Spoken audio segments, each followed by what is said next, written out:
there's a story with Sri Ramakrishna where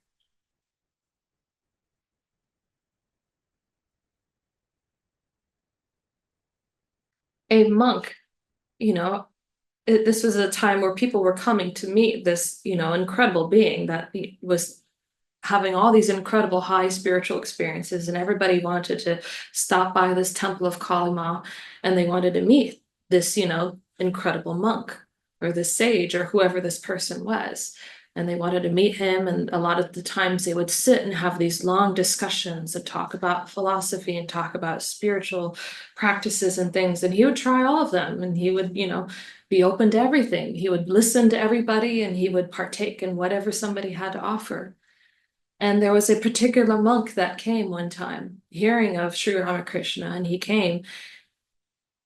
And when he met him, he found him to be an incredibly pure soul with an incredible love of God. And he thought, this pure soul, he's in this incredibly perfect state to transcend, this love, this infatuation with Kali Ma, and to go into the absolute reality, this absolute reality of, right, non-duality, where there is no Kali Ma, there is just perfection and silence. There is nothingness, and that nothingness is so full and so perfect that nothing else is noticed in its nothingness. And so he was sharing, what his whole life journey, that he had divulged and been so involved in his spiritual practice, and he'd spent his entire life, he was an older gentleman, and he spent his entire life, trying to attain that state of nirvikalpa samadhi, where you completely merge wholly and completely with that absolute reality, where there's no perceiver, there's no sense of self, there is no sense of God even, there is just a sense of, right, nirvana, extinguishment, nothingness. And he thought, this man, maybe I can, show him, and he can, progress very rapidly because he's such a pure heart, a pure soul. And throughout his whole entire life, this man, this monk, he had dedicated his whole life, devoted himself completely and entirely, and only experienced a glimpse of it for a brief moment. But it was enough, he knew it was real. And so he shared this with Sri Ramakrishna, and Sri Ramakrishna went into meditation. In that meditation, he said it was the hardest meditation he had ever had to do, because in that meditation, he had to let go of Kali Ma, his divine mother. He had to take that sword of discrimination, and even slice her down to enter into that void, that supreme void, that divine void. But he did it very quickly. And it was so quick that it actually devastated the monk because he had spent his whole life and he only had a minor glimpse of this. And this man sitting in front of him went into meditation just that one time, and he entered into nirvikalpa samadhi. And he was kind of like, it seemed like he was almost ready to throw in the towel. And he became very ill. And he decided, after he became very ill, that, he was ready to release this physical body. He didn't want to live in this world. He didn't want to live in this limited experience anymore. He just wanted to shed his body and unite with that supreme reality. And so he actually, wanted to go into the Ganges River so that he, would drown. And he started walking into the river. And it was a very deep part of the Ganges River. He started walking into it, and he kept walking, ready. He's like surrendering all, and, practicing his Vedantic ways, being like, I surrender, none of this is real, only the supreme reality, death even isn't real, and going into all that. And by the time he finished, he had walked out to the other side of the Ganges River.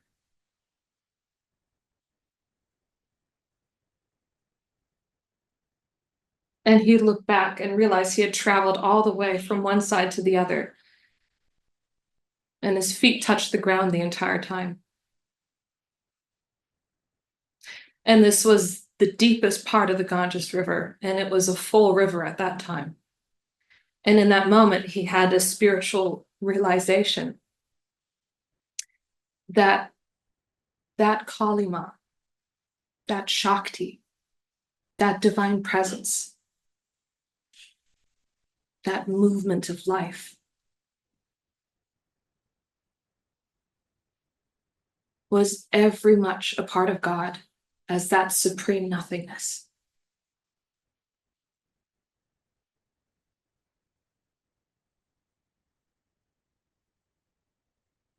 That Sri Ramakrishna had it right all along.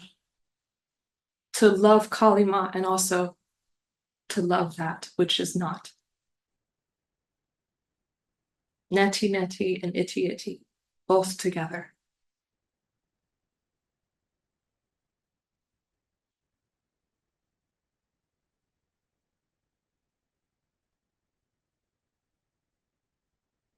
And he fell down and wept and was so full of this incredible love and full of this new vitality and vigor, and his body healed, and he was ready to start his journey with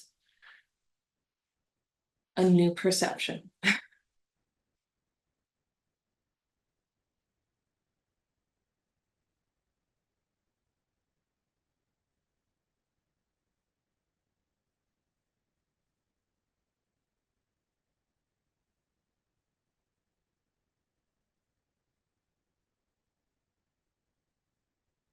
So when I say perception is all there is,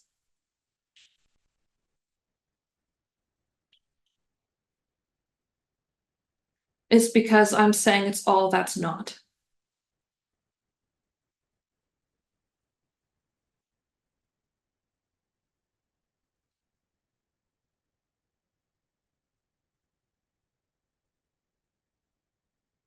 Every moment we have in this life is a spiritual experience. Our lives, our pains, our struggles, in every moment, there is Shakti.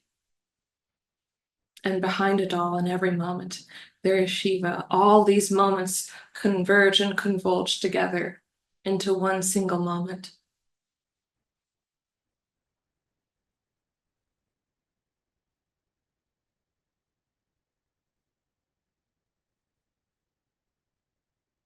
And in that moment, it's not about putting a quality from our own perception onto the experience to have a spiritual experience, but rather letting go of our perception that opens us to a spiritual experience, like walking across the Ganges River and realizing the presence of God here and now, with us, as us.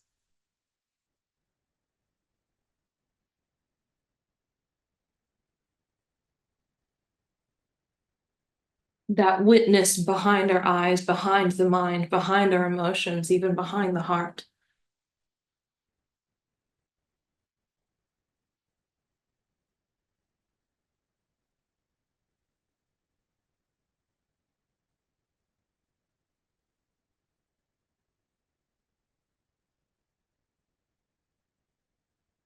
But we cling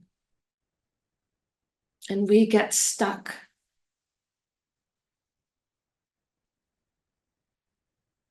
We get so attached to ourselves and what we think is right. Remember, what's right is just one side of that coin. When you flip it over, it doesn't even matter anymore.